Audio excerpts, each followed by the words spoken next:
Do your ideas pop up fully formed? Perhaps they're formed through a process of discovery. I've definitely had those experiences where I have woken up with a fully formed idea, ready to jump into the studio. This project was not one of them. Now, photography has always played an important part in my life. My grandfather was an amateur photographer and had a darkroom setup in his basement. My father loved photography, and I worked as a professional photographer for over 20 years.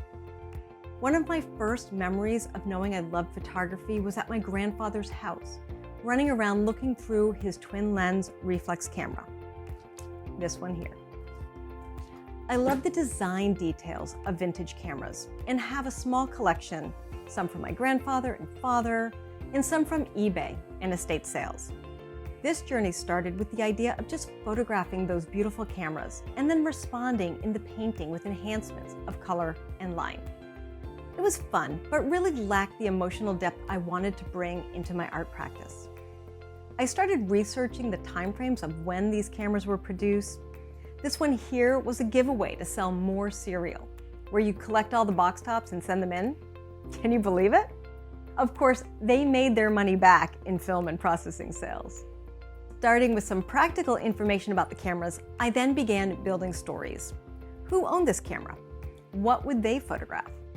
The Instamatic 304 dates from the 1960s, and I wanted to combine the 60s, when I was born, to the present. This idea that time moves forward with each generation is reflected with the soft torn edges of the rice paper and the distressed metal frame around the shell, juxtaposing that with the modern geometric lines cut into the ocean photography. Shell collector stems from my own personal experiences. I loved the ocean and loved to collect shells on the beach throughout my childhood and even up to today. These photographs were taken on a trip to North Carolina, out in the Outer Banks.